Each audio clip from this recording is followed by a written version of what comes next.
So, we are back with another rambly-esque video, I suppose, because I just tried to record an intro to this, like an actual intro, for, I don't know, was it like 7 or so attempts? And I cannot just get it down. So, I'm just gonna do it unstructured, or vaguely structured, and just get straight into it. Ever since FNAF came to DVD, I kind of wanted Bendy to come next, just because I've been a fan of Bendy ever since, I think, Chapter 1, Chapter 2. I've just always liked the art style, always liked the character designs. I know, looking back on it, the base game isn't exactly the best thing ever, but I played the heck out of it, and I got it on Switch for one of my birthdays. So, I kind of just have a connection with the game. It's one of my favorite indie, I guess, horror games, indie horror franchises, just because of its, like I said, aesthetic, characters. Definitely not the gameplay, at least for the first game. Well, some gameplay aspects I liked, but I don't know. I've just always been a fan of Bendy, and then it's just stuck with me, so here we are. I've been kind of, in my own time, making up my own DVD ideas, or like how behavior could change some things, fix some things, what could be added. I haven't made videos on any of it other than the skin ideas that I had, but I have had some ideas, and I wanted to share the Bendy one at least. So, I guess we'll start with the general aspects. So, Bendy would be using his Dark Revival design for his base model, or base skin.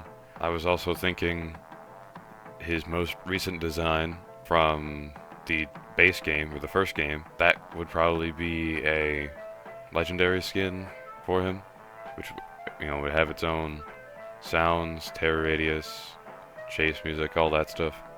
Model. I think that would be kind of fun. But anyway, Bendy would have a 4.4 movement speed with a 30-meter terror radius and an average height. So with all that out of the way, I suppose it is time to get to the real meat and potatoes of this. The power!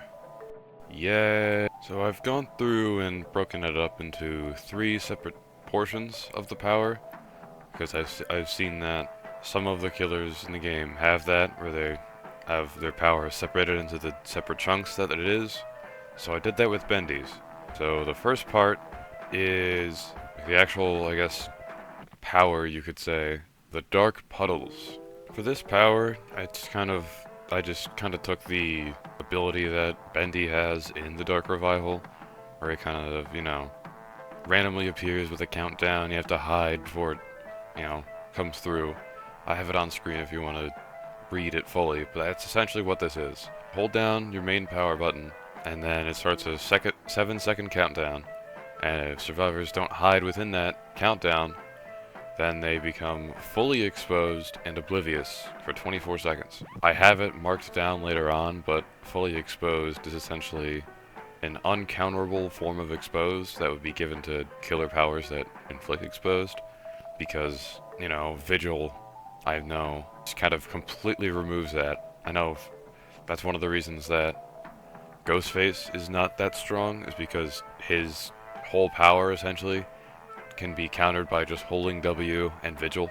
I don't know if a permanent, or not really permanent, I'm getting off track. But anyway, so if survivors don't make it to a locker in time, then they'll be, fully exposed, and then you can see their aura, and then you also gain haste for 9 seconds when you activate this ability, which includes that 7-second countdown.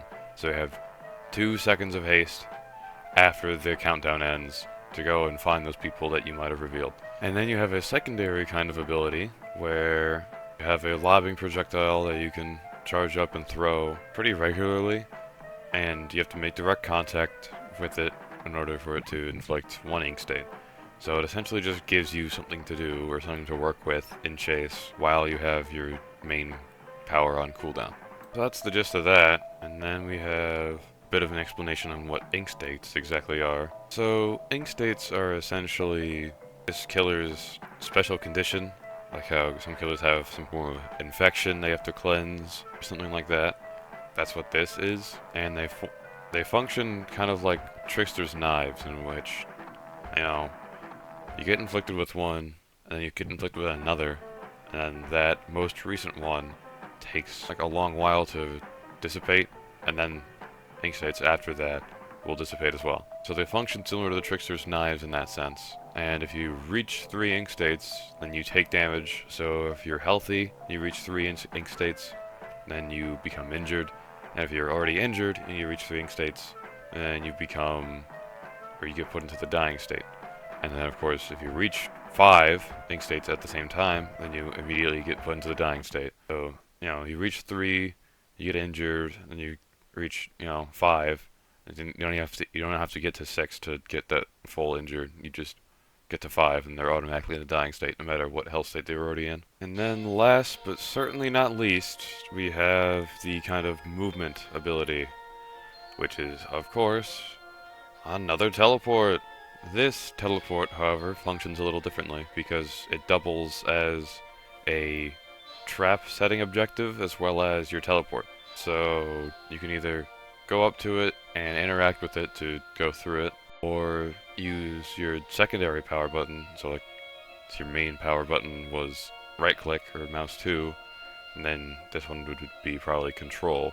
And you can use that to take out an ink blob and set it down in front of you to spawn like a sentry or a trap, which is the searchers, where searchers will spawn at Puddles if survivors step within 3 meters of it, and they will crawl after them, pretty slowly, like Nemesis zombies, essentially. And also, like Nemesis zombies, they just inflict ink states rather than injuring. So, if you get too cocky around them, they will injure you, just like Nemesis zombies, if you let them. But otherwise, you could just back off, and then you'll be fine. Because they can only go within 12 meters of their spawn puddle, and after that, they kind of just retreat back to it, and the trap resets. Now, again, like Nemesis zombies, you can pallet stun the searchers, and that'll kill it, and reset the puddle itself.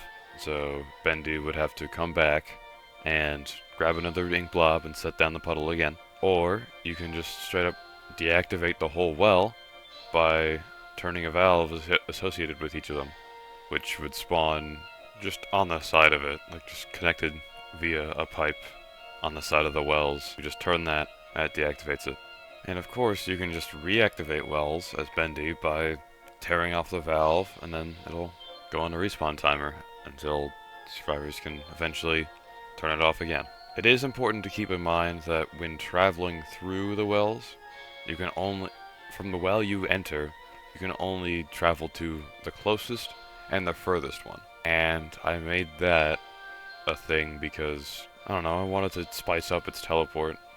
So then you can't just fully rely on that to say, you expose a survivor, you see their aura, and then you just hop in a well and pop over there. Sometimes that won't be possible, so you have to actually get yourself over there. Maybe have a perk to give you undetectable to make better use out of the exposed.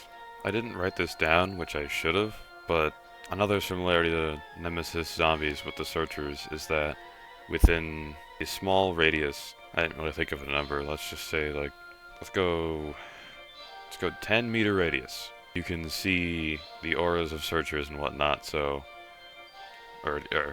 yeah, you can see the auras of searchers.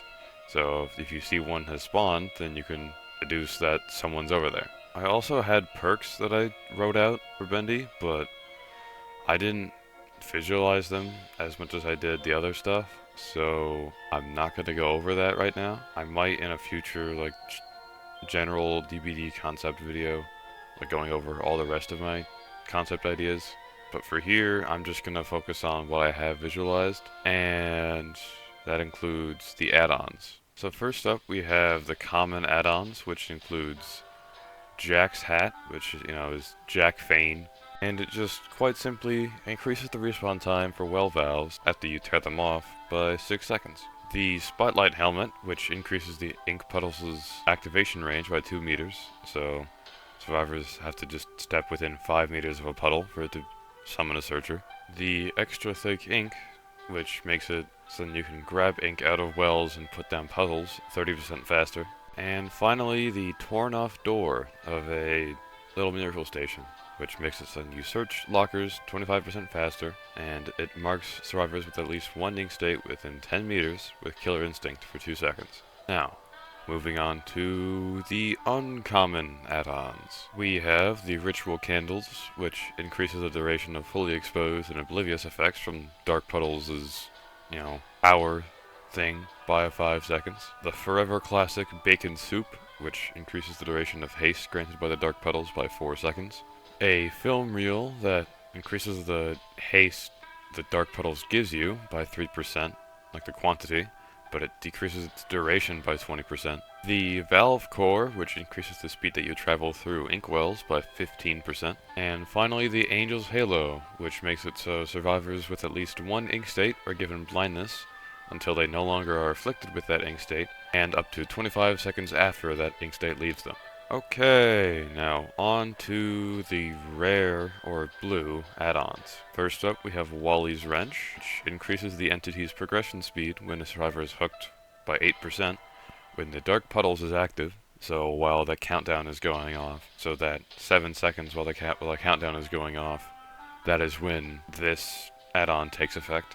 Then you have the Bendy doll, which makes it so you gain Killer Instinct on survivors that alert searchers for 2 seconds, or if they have been attacked by a searcher, then you gain Killer Instinct on them for 4 seconds. The Music Record, which means that survivors that are affected by at least one ink state have their auras revealed to you for 4 seconds when they perform any rushed action. The Illusion of Living book, which means that the most recent ink state lasts 3 seconds longer, with subsequent ink states taking 1 second longer. And finally, the Butcher Gang poster, which makes it so during the Dark Puddles' effect, that countdown, that 7-second countdown, you hear all noise notifications from 12 meters further. Alright, approaching the end now. Onto the very rare add-ons, or the purple ones. Oh boy, here's where things get to become a bit of a mouthful. Starting off strong, we have the Gent Pipe, which this is one of 2 add-ons that kind of change how hooks behave. So with this add-on, Scourge hooks become Gent hooks, and if there are no Scourge hooks, then 4 random hooks will become Gent hooks. So no matter what, with this add-on you will be able to get some use out of it. When a survivor is hooked on a Gent hook, ink states inflicted on them dissipate 10% slower for the rest of the trial. And on top of that, when a survivor is unhooked from a Gent hook, the rescuer becomes exposed for 12 seconds. Next we have the Seeing tool, which is, once the Dark Puddles' countdown is finished, gain Killer Instinct on unaffected survivors for 2 seconds. So anyone that did not get caught in the fully exposed and oblivious, you then gain Killer Instinct on them. And then there is the Worn Axe, which means that breaking pallets and breakable doors allow your basic attacks to inflict 1 ink state, along with, normal basic attack stuff. And this effect lasts 15 seconds after performing the break action. Finally, the Beating Heart, which means that every time a survivor has a new ink state afflicted on them, you gain Killer Instinct on that survivor for 2 seconds. And you have your aura revealed to all survivors with at least 1 ink state for 2 seconds. Alright, now we are moving on to the final add-ons, the visceral ones, iridescent, whatever you want to call them, the red ones. Of course, we have to have the end reel, so we have the iridescent end reel, which means that once the exit gates are powered, ink states for everyone take 20% longer to dissipate, all inkwells become permanently active, searchers can travel an extra 8 meters from their puddles and attack and travel 12% faster, and you can no longer use the Dark Puddles normally, you can't fully expose anyone. Instead, your projectile, your secondary power thing, gains an area of effect, kind of like the Unknown's UVX kind of thing, but, it obviously doesn't bounce off walls or whatnot. And finally, Sammy's Mask, which is the second add-on that turns Scorch hooks into Gent hooks and does that same kind of thing.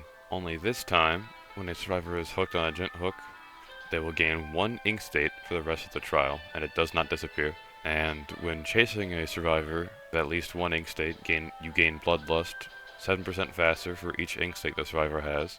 And on top of that, when a survivor is completely sacrificed on a Gent hook, all inkwells become reactivated for 70 seconds and cannot be deactivated during that time. Well then, that basically wraps up what I had written down. I was gonna try and think of other kind of skin ideas as well, on top of what I had said previously, but I think I'll just leave that for another video, because I also have some ideas written down for how I think Audrey would be a good survivor to bring in along with Bendy. I think that would be cool. But yeah, I just hope that eventually Bendy comes to Dead by Daylight. Even if they don't use, this idea or similar ideas. If Bendy comes into Dead by Daylight at all, he's definitely gonna be one of my other main characters aside from Springtrap. You can tell by the footage in the background that I've been trying to do other killers. I've been enjoying Artist more. Artist is kind of fun, but recently I have not been playing my best. And then I just got Nemesis recently when stuff was on sale for spring Steam sale. So, yeah, I'm trying new killers out. But, that wraps up what I was here to talk about today. So, I guess if you had any comments, questions, or just thoughts about the idea, you can leave them in the comment section of the video. And then, if you wouldn't mind, leave a like and stuff like that to maybe get this out to someone that can make licensing deals and stuff like that for DBD. I know plenty of people have been making videos and ideas and saying that they want Bendy in the game, and the developers themselves had said, oh, we're open for the idea, we're open to it. Anything can happen, dreams come true, but it would be kinda nice to at least inspire the idea for DBD and Bendy's collab, I guess. Or at least throw my hat in the ring, per se, to get my voice out there, just to kind of push them to say, hey, maybe we should add this to the game. Maybe this is a good idea. I mean, they're likely already thinking they should, but I think the more people that say they want it, the more confident in that they are. So, if we can get this video out there, so then more and more people see it, and more people agree and engage with the idea, who knows, maybe we'll actually get it. But yeah, that's about it. I'm just really hoping that someday this comes to fruition in some way, some form, because I would really love to play a game with the Ink Demon and Springtrap and maybe another FNAF character as, I guess, my three mains personally. That would be kind of my ideal setup, no matter how bad they end up being, honestly. I'll probably still play them, which is why so many people still play Springtrap for that, because sure, he's not the most powerful killer, but he's still the FNAF character that we all love. So people are gonna play him, I'm gonna play him. So I think for that reason, Behavior should definitely consider adding Bendy into this game. And other, I guess, indie horror kind of people as well. I know the rights and whatnot for Slender Man are a bit strange. That would be kind of a cool killer to have, I think. I don't know what other people would think of it, but I personally think it would be cool. But ideas like that are for another video. So, I'm gonna end it here. Like the video. Comment on the video what you thought and what you, I guess, would like to say about general DBD thoughts, I guess. And then maybe subscribe. That part's up to you. But in any case, that's about it. So, adios.